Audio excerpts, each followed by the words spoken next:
बिस्मिल्लाहिर्रहमानिर्रहीम। आज का जो हमारा टॉपिक है ये है चैप्टर नंबर 13 और 14 के ऊपर। और चैप्टर जो 13 है उसको हम डिटेल में देखेंगे। जो 14 है उसके हम जस्ट शॉर्ट क्वेश्चन जो है वो यहाँ पर देख रहे हैं। उसकी बुनियादी वजह ये है कि इससे पहले एक चैप्टर जो है वो होना चाहिए था आपकी बुक के अंदर इंटरमीडिएट लेवल पर, जो कि ICS के लिए बुक है, और वो होना चाहिए था अरे का। क्योंकि जब तक आप वो नहीं पढ़ोगे आपको फाइल हैंडलिंग कुछ समझ नहीं आती। तो अब चूंकि वो नहीं है, या तो फिर उससे पहले हम वो कराएं, तो चूंकि वो सिलेबस में नहीं है तो लिहाजा वो सीरीज़ एक डिस्टर्ब होगी। तो इससे बेहतर है कि फिर वैसे ज़्यादातर ये चैप्टर्स जो है वो छुड़वा देते हैं। हम लोग ये करेंगे कि यहाँ पे एटलीस्ट इसके शॉर्ट क्वेश्चंस वगैरह जो है वो इसके देखेंगे, सो दैट कि इसमें से अगर कोई MCQs इनमें से आ जाता है या कोई शॉर्ट क्वेश्चन आ जाता है तो आप अटैम्प्ट कर पाएँ। तो ये कंप्लीट सीरीज़ है जो कि डेटाबेस और C लैंग्वेज के ऊपर है। इसको आप पूरी को देखेंगे तो इसके अंदर किसी तरह का भी कोई इशू इंशाल्लाह आपको नहीं आएगा। और अब शुरू करते हैं जी 13 चैप्टर, और बड़ी डिटेल में हम इसको इंशाल्लाह कवर अप करने की कोशिश करेंगे फंक्शंस का। और बहुत ज़्यादा इसका यूज़ है और एप्लीकेशंस वगैरह इसके हम देखते हैं कि कहाँ कहाँ इसको किस तरीके से हमने यूज़ करना है। तो इस पूरे जो 13वें और 14वें चैप्टर का एक साइनॉप्सिस है, यानी हमने इन 13-14 चैप्टर के अंदर क्या करना है उसकी एक लिस्ट हम आपके साथ यहाँ पर जो है बता रहे हैं, जिसको हम साइनॉप्सिस का नाम देते हैं। तो इसमें हमें क्या करना है, सबसे पहले 13 चैप्टर है उसके अंदर हम पहला टॉपिक अपना करेंगे फंक्शन। फंक्शन जब हम प्रोग्रामिंग में नाम लेते हैं तो उसमें हम देखेंगे कि इटसेल्फ जो फंक्शन है ये इसका मीनिंग क्या होता है, क्या हम फंक्शन से क्या मुराद लेते हैं। तो अब इस पे हम इसकी डेफिनेशन करेंगे और फिर हम देखेंगे कि इसका टाइप्स जो हैं वो कौन कौन सी हैं, फंक्शन कितनी तरह के होते हैं, और साथ इसके हम बेनिफिट्स देखेंगे कि फंक्शन को यूज़ करने का जब वाकई प्रोग्रामिंग हो रही है तो एक नया मॉड्यूल आपको बनाने का इसका फ़ायदा क्या है। तो ये हम इंशाल्लाह इसका बेनिफिट्स जो हैं वो देखेंगे। तो इस तरह करके डेफिनेशन, टाइप्स और बेनिफिट्स जब आप देखेंगे तो फंक्शन का टॉपिक आपको ओवरऑल बेसिक्स क्लियर हो जाएगा कि इट्स एटलीस्ट ये फंक्शन होता है और ये इसके फ़ायदे हैं।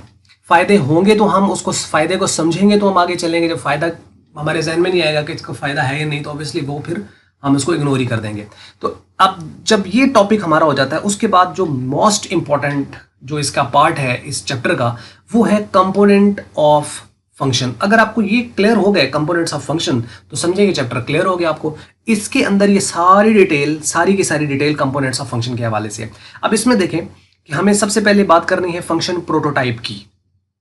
हम फंक्शन प्रोटोटाइप देखेंगे और इसको हम डिटेल में देखते हैं कि आगे ये क्या है, इसके कुछ और नाम भी हैं। तो फंक्शन प्रोटोटाइप हम देखेंगे कि ये क्या होता है और ये कितना ज़रूरी है एक फंक्शन के अंदर। फिर हम फंक्शन कॉल को देखेंगे और उसके बाद हम फंक्शन डेफिनेशन को देखेंगे। तो ये तीनों अलग अलग चीज़ें हैं, function prototype, function call, function definition.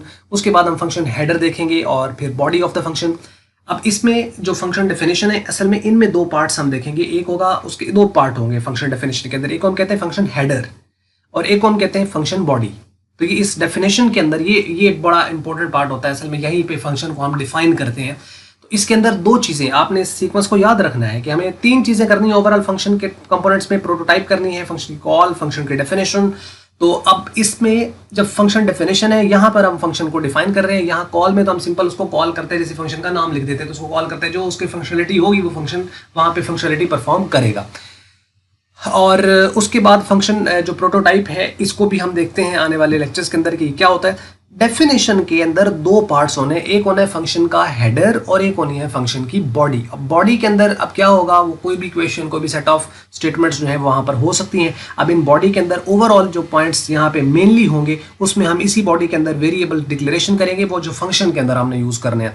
और उसकी सी की कुछ स्टेटमेंट्स होंगी और एक रिटर्न टाइप होगी, क्योंकि फंक्शन जो है वो कोई ना कोई वैल्यू अगर वो कैलकुलेट कर रहा है तो ऑब्वियसली इसको कोई ना कोई वैल्यू रिटर्न करनी चाहिए। तो वो वैल्यू जब रिटर्न करेगा तो वो फंक्शन जहाँ कॉल हो रहा होगा वहाँ पर उसकी वैल्यू आ जाएगी। तो ये अगर आपको टॉपिक समझ लग गया, और जो कि इंशाल्लाह आ जाएगा क्योंकि हमने बहुत ही सिंपल, बहुत ही बेसिक लेवल पर इसको जो है वो कराया गया है। यानी इसमें कोई ऐसी हेर फेर वाली बात है ही नहीं कि जो सर से गुजर जाए, और ना ऐसा है कि इसके अंदर इनकम्प्लीट कराया गया है कि एक करा के और उसके बाद बाकी फिर जाए बस बाढ़ में हर चीज़। ऐसा नहीं है। इसके अंदर पूरी चीज़ जो है वो एक सीक्वेंस के साथ चल रही है और तरतीब के साथ। हाँ, एक ही सिर्फ आपको सिर्फ इतना सा करना है कि आपको सीक्वेंस में सीरीज को देखना है कि यानी पहली वीडियो आप जो पहली है उसको पहले देखना है। मीन्स के साइनॉप्सिस है तो साइनॉप्सिस को पहले देखें, उसके बाद वन बाय वन आप टॉपिक को देखें तो वो चीज़ें समझ आएंगी। दरमियान से जम्प्स एंड गैप्स में चलेंगे तो चीज़ें प्रॉब्लम तो ऑब्वियसली थोड़ी सी करेंगी, अनलेस कि आपके पास पहले उसके कुछ नो हाउ है। उसके बाद तीसरा चैप्टर जो टॉपिक है ये हम स्टार्ट करेंगे और ये है local variables and the global variables. इनमें हम डिफरेंस देखेंगे कि लोकल वेरिएबल और ग्लोबल वेरिएबल के दरमियान क्या डिफरेंस होता है। यहाँ पे चैप्टर हमारा ऑलमोस्ट एंड हो जाता है। उसके बाद हमने यहाँ पे एग्जाम्पल वगैरह भी हैं इसकी फंक्शन की। उसके बाद हम लोगों ने कुछ प्रोग्राम है वो हम करेंगे।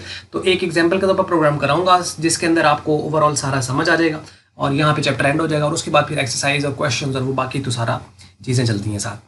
उसके बाद हमारे पास जो 14 चैप्टर है ये स्टार्ट हो जाता है और इसके हम शॉर्ट डेफिनेशन देखेंगे। शॉर्ट डेफिनेशन में जो पॉइंट हमने डिस्कस करने हैं इसमें हम फाइल की डेफिनेशन, टेक्स्ट फाइल की डेफिनेशन, स्ट्रीम क्या होती है, बाइनरी स्ट्रीम क्या होती है, टेक्स्ट स्ट्रीम क्या होती है, ईओएफ क्या होता है फाइल के अंदर। उसके बाद how to open a file in C, इसके लिए यानी आप फाइल को कैसे ओपन करते हैं, या ये आ सकता है कि एफ ओपन फंक्शन क्या होता है, या एफ क्लोज फंक्शन जो कि फाइल को क्लोज करने के लिए होता है, या how to close a file in C, ये आ जाएगा। उसके बाद फाइल ओपनिंग मोड्स जो हैं ये इसके अंदर आ जाएंगे और फिर फाइल पॉइंटर और लास्ट पे स्ट्रिंग क्या होती है। ये हैं कुछ बेसिक पॉइंट्स जो कि खास तौर पर एमसीक्यूज में और शॉर्ट क्वेश्चन के अंदर बोर्ड के अंदर पूछे जाते हैं।